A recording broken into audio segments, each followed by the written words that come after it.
Buying a car in Carvana was so easy. I was able to finance it through them. Whoa, wait, you mean finance? Yeah, finance. Got pre-qualified for a Carvana auto loan, entered my terms, and shot from thousands of great car options all within my budget. That's cool that financing through Carvana was so easy. Financed. Done. And I get to pick up my car from their Carvana vending machine tomorrow. Financed. Right, that's what I said. You can spend time trying to pronounce financing, or you can actually finance and buy your car today on Carvana. Financing subject to credit approval. Additional terms and conditions may apply. Welcome back to the Deep Dive. You sent us some news articles about, a drive-by shooting in Texarkana, Arkansas, and, well, you're looking to kind of get a deeper understanding of what happened, like, how could this happen in a place that's supposed to be safe?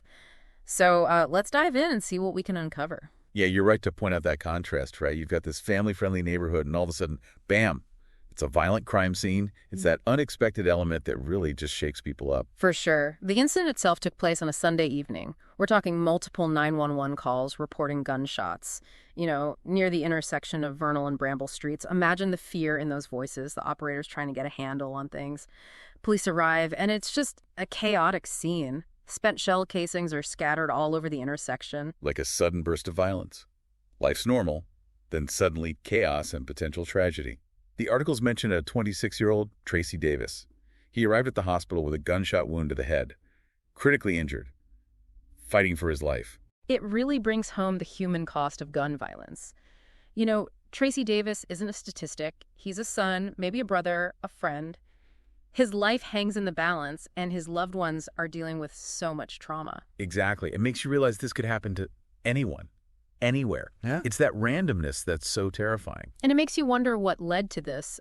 Drive-by shootings, they seem to come out of nowhere, but there has to be some kind of trail. That's the thing about these investigations. They get really interesting. See, drive-bys are notoriously difficult to solve. You have the element of surprise, the quick getaway. Gathering evidence is a real challenge for the police. They have to be meticulous. They're combing the scene, looking for anything. Fingerprints, tire tracks, really anything that could lead back to whoever did this. And of course, they're searching for witnesses, hoping someone saw something, even a tiny detail. Right, like those crime shows where they zoom in on a tiny fiber and it breaks the case wide open. But I wonder, are there any techniques specific to drive-by shootings? You've hit on something crucial. There's a whole area of forensic science dedicated to bullet trajectories. So by mapping the path of the bullets, investigators can sometimes determine the vehicle's position, maybe even the shooter's location, and the type of firearm used. It's like solving a puzzle using physics. Wow, I had no idea. That's incredible, the level of detail they can get to. But I'm thinking technology has to play a big role too, right? Surveillance footage and all that. Oh, absolutely. Cameras are everywhere these days. That's been a game changer. Investigators are carefully going through footage from traffic cameras, businesses, even doorbell cameras from the neighborhood, all to try and find any sign of that vehicle. I bet that's like finding a needle in a haystack. But I guess even a partial plate or a quick glimpse of the driver could be a big break in the case. You got it. It really shows how important community involvement is. Someone might have dash cam footage or maybe a security camera at their house that caught something crucial. Even the smallest detail can make a huge difference. Right, that sense of community must be crucial, especially in a close-knit place like this. The articles mention that residents are feeling a lot of fear, understandably. Of course. This shooting, it shattered the feeling of safety people had. Parents are having those tough conversations with their kids about staying safe. Neighbors are probably looking at each other differently now, with a mix of suspicion and fear. And it's not just feeling unsafe at the moment, it's the long-term impact. That can really affect the community. For sure. It might lead to less community engagement. People might not want their kids playing outside anymore or even going to events. It creates an atmosphere of fear that's hard to shake off. It almost feels like Texarkana is a microcosm of the bigger issue of gun violence in America. These tragedies keep happening. It's hard to even grasp it all. I think you're right to make that connection. The details are different each time, but there are these recurring themes. Easy access to guns, differences in socioeconomic status, and the way violence is portrayed in the media. Yeah, it's a tangled web of problems. But before we go too far down that national conversation, I want to come back to Texarkana specifically. You mentioned socioeconomic differences. What makes them relevant here? It's a key question. It's too early to know the motives behind this particular shooting, but studies consistently show a link between poverty, the lack of opportunity, and higher rates of violent crime. So we need to consider Texarkana's economic situation and see if there are any underlying factors that might have contributed to this. So it's not just about what happened during the shooting, but the bigger picture, the context. Right. Things like unemployment rates, access to education and job training, and what social services are available, they all play a role in creating an environment where crime might be more likely to occur. So let's dig into that a bit. What do we know about Texarkana, economically speaking? What's the community like where this happened? Well, Texarkana is an interesting place. It sits right on the border of Arkansas and Texas, so you've got this unique blend of influences and, well, challenges. Poverty rates are higher than the national average there, and that often means strained resources, limited opportunities, especially for young people. So you're saying some residents might feel stuck, like they don't have many options for a better future. I can see how that could lead to frustration, despair, maybe even violence. It's complex, for sure. But there's research from Harvard, actually. Their Inequality and Social Policy Institute, they've done studies that show a direct connection between economic inequality and higher rates of violent crime. You know, when people feel hopeless, they're more likely to make bad choices, desperate choices. It's just sad to think someone might resort to violence because they feel like there's no other way out. But I imagine it can also breed resentment, anger towards those who seem to have it easier. Right, that's another factor. Resentment that can be aimed at society in general, or maybe at certain groups seen as more privileged. It's something we see in gang violence. It often comes from feelings of being pushed aside, feeling powerless. So maybe this shooting in Texarkana, it's a symptom of these deeper issues, things that are bubbling under the surface. It's not just about this one event, but about fixing the root causes. Exactly. And that brings us to a crucial question. What can we do? After these tragedies, we always hear calls for stricter gun control. And that's an important debate, no doubt, but it's crucial to understand it's only one piece of a much bigger solution. So limiting access to firearms, that's not going to solve the whole problem. We need to address why people turn to violence in the first place. Right. It has to be a multifaceted approach. It's like a doctor treating a patient. You wouldn't just address the symptoms. You'd want to diagnose the actual illness, you know. I see what you mean. So what would that diagnosis look like here? Where do we even start with something as complicated as gun violence? One approach that's showing promise is something called cure violence. It actually treats violence like it's a contagious disease, using public health strategies to try to stop it from spreading.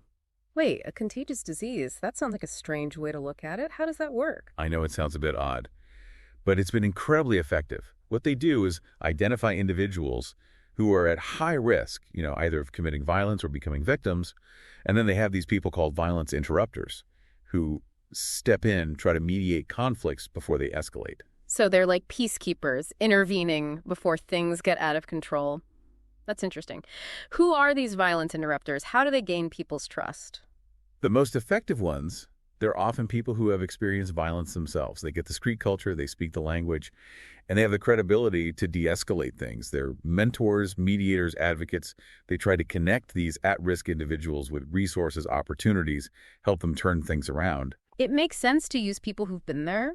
They understand what life on the streets is really like. They can connect. You know, what someone from outside the community couldn't. Exactly. And the amazing thing is, cure violence has actually been proven to work. There have been studies showing big reductions in shootings and killings where it's been implemented. That's encouraging to hear. It's something worth looking into further. But I bet it takes a lot of resources to run, and people in the community have to buy into it for it to work. You're right. To implement a program like that, you need funding. You need trained people, community outreach, ongoing support, and you need everyone to work together. Law enforcement, community organizations, and the residents themselves. Well, speaking of the community, the articles mention that Tracy Davis's family is asking for unity, for an end to the violence. That's a powerful message coming from people who have experienced such a horrible loss. Absolutely. It speaks to the need for peace and safety. Every community has that need, and it shows how important these grassroots movements are. When people get together and demand better, it can create real change. This shooting must have shaken Texarkana to its core. People are asking, how can we stop this from happening again? How do we make our community safe? And those are the right questions. There's no easy answer, but even just starting the conversation is a big first step. So it's not just about reacting to this tragedy, it's about using it to create positive change, turning that grief and anger into action. You got it. And that action has to address the roots of the problem, not just the symptoms. Right.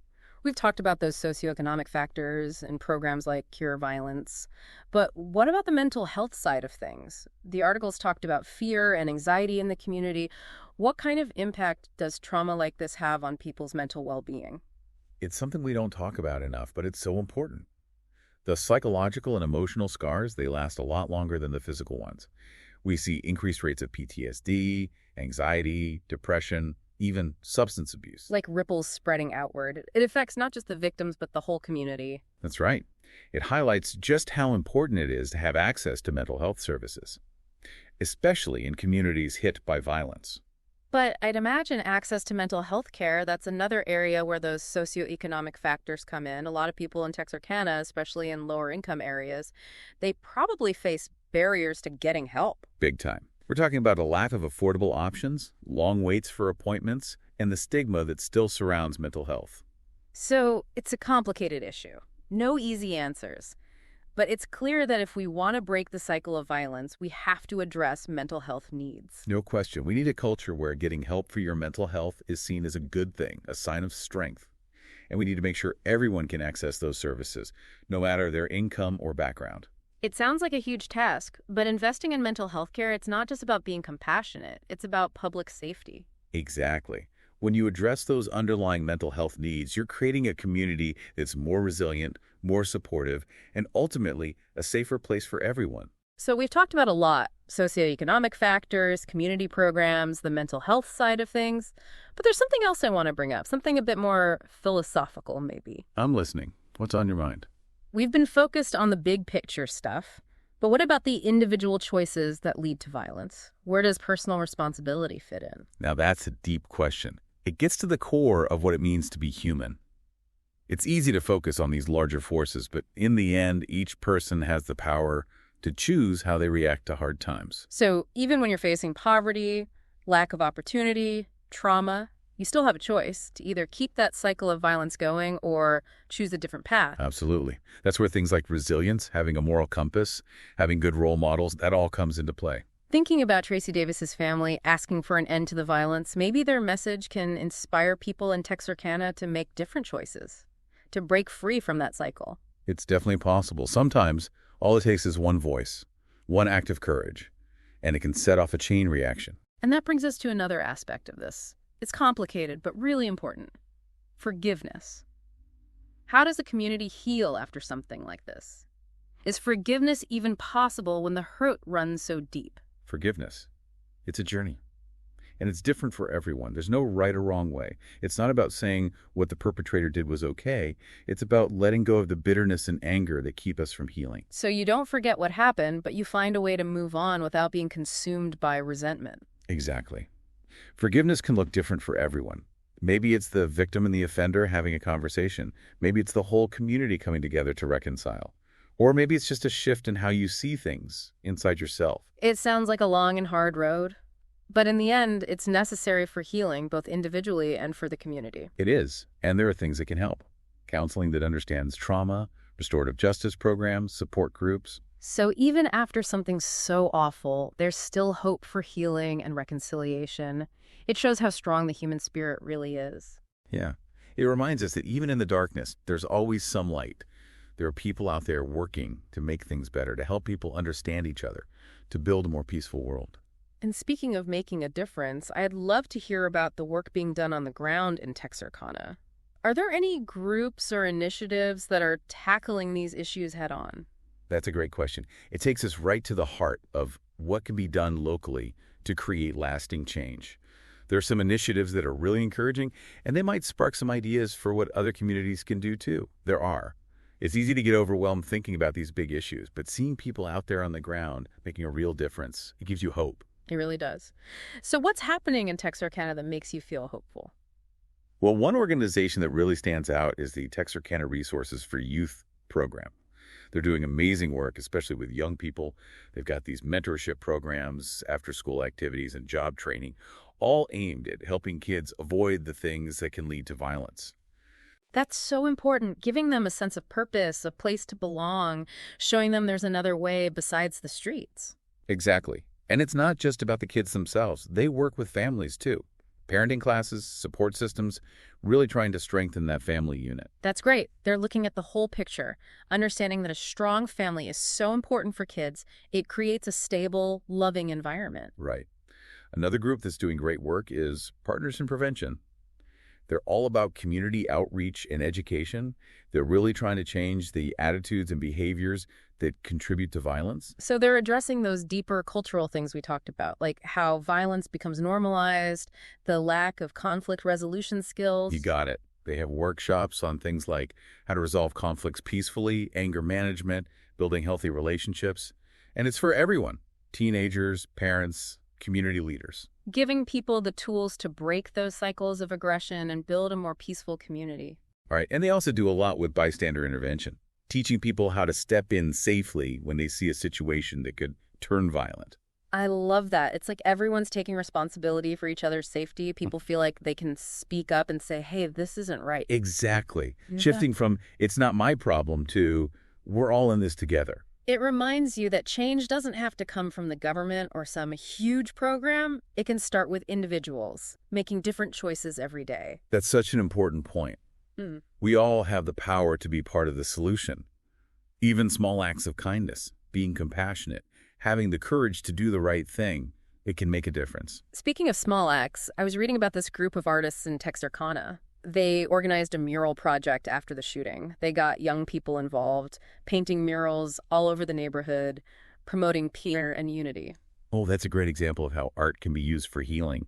It gives young people a way to express themselves, to be creative, and it helps them reclaim their community. It's a beautiful thing. It's a powerful message of hope. It shows that something good can come out of even the darkest times.